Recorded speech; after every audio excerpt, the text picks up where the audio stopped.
ভাই আমার কথা পরিষ্কার ভাবে শুনে নাও, এই সম্পর্ক কোনোভাবে মেনে নেওয়া যাবে না, আমি মেনে নিতে পারবো না, তোমার আমি বিয়ে হইতে দিব না। ভাবির কোনো সমস্যা নেই, সমস্যাটা সোনার ডাইনি বোনের। এই কি কইলি তুই? মুখ সামলে কথা বল। আমি যদি ডাইনি হই তাহলে তুই কি? তুই তো ভণ্ড।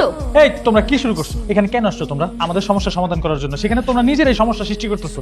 মনে হচ্ছে ওরা দুইজন এক্স বয়ফ্রেন্ড গার্লফ্রেন্ড। একদম ঠিক বলছেন ভাবি, দুর্ভাগ্যবশত আমার এক গার্লফ্রেন্ড ছিল। ওরে চান্দুরে, আর তোর মতো বাদর ছেলেকে নিয়ে মনে হচ্ছে আমি খুব শান্তিতে ছিলাম।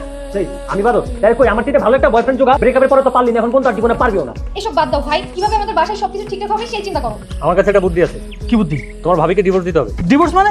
তুই কি বলতেছিস? তোর কি মাথা ঠিক আছে? ওর মতো গাধার মাথা থেকে এর থেকে ভালো বুদ্ধি আর কি করে বের হবে? আচ্ছা আপনি তো অনেক চালাক, আমার কথাটা শেষ করতে দেন। বাবা আমারে বলছে সে প্রয়োজনে রাস্তা থেকে একটা অশিক্ষিত মেয়ে তুলে এনে তোমার সাথে বিয়ে দিবে, তাও তোমার পছন্দ করা মেয়েকে সে মেনে নেবে।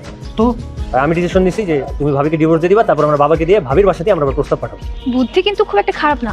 চেহারাটা এরকম 65 মাসের মতো করে রাখছো কেন? ও আমি তো ভুলেই গেছিলাম তোমার চেহারাই তো এমন। তোমার চেহারা দেখলেই তো আমার মেজাজটা খারাপ হয়ে যায়। কেন রাখছো সেটা বলো। ভাই এখন বিয়ে করে ফেলছিলাম, কিভাবে সবকিছু ম্যানেজ করা যায় ওটার একটা প্ল্যান করতে হবে। আর কি করবো? তো এখন কি করতে হবে? ওয়ালাইকুম আসসালাম। আচ্ছা থ্যাংক ইউ। আপা, আমার ছেলে আরিফ মাশাআল্লাহ খুব ভালো ছেলে।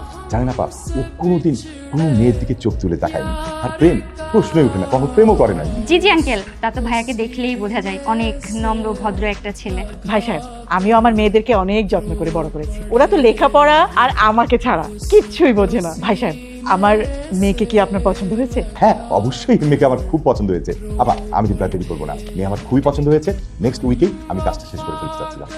ভাইয়া ভাবির ব্যাপারটা তো ঠিকঠাক হয়ে গেল, আমরা ছেলেকে আমাদের ব্যাপারটা আবার ঠিক করতে পারি না। আমি সব সময় চাইতাম আমাদের সম্পর্কটা সুন্দর থাকুক। জন্য তোমার অনেক তেরামি আমি মুখ বুজে সহ্য করে গেছি। ঝামেলাটা সবসময় তুমি করছো।